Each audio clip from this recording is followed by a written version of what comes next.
Dulu kita tak belajar agama, tak pergi kuliah, tak ada talaki, tak follow ustaz, tak follow tok guru. Relax je, masuk sama duit. Betul tak? Projek jadi. Nah, learning kita dah ikut agama, ikut ustaz, follow kuliah, ada talaki, ada masalah.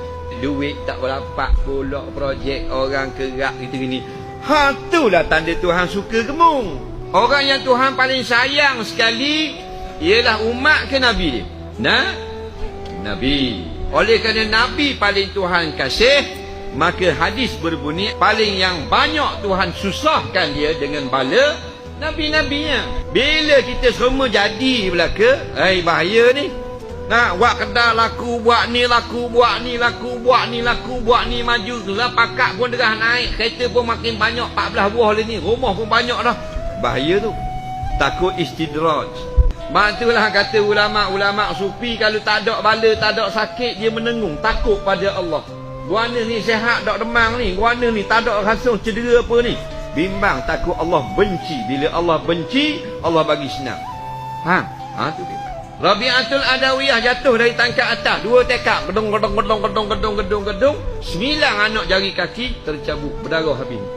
Menangis Rabi'atul Adawiyah. Lalu seorang syekh tengok menangis jatuh tangga, dia kata, aku dengar cerita ulama dah hebat, wali besar Rabi'atul Adawiyah, rupanya tak kelah mana juga pasal jatuh tangga menangis.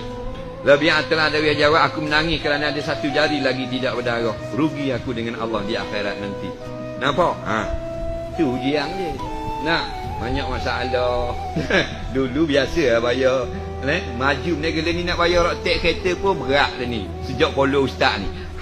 Tanda Tuhan sayang tu.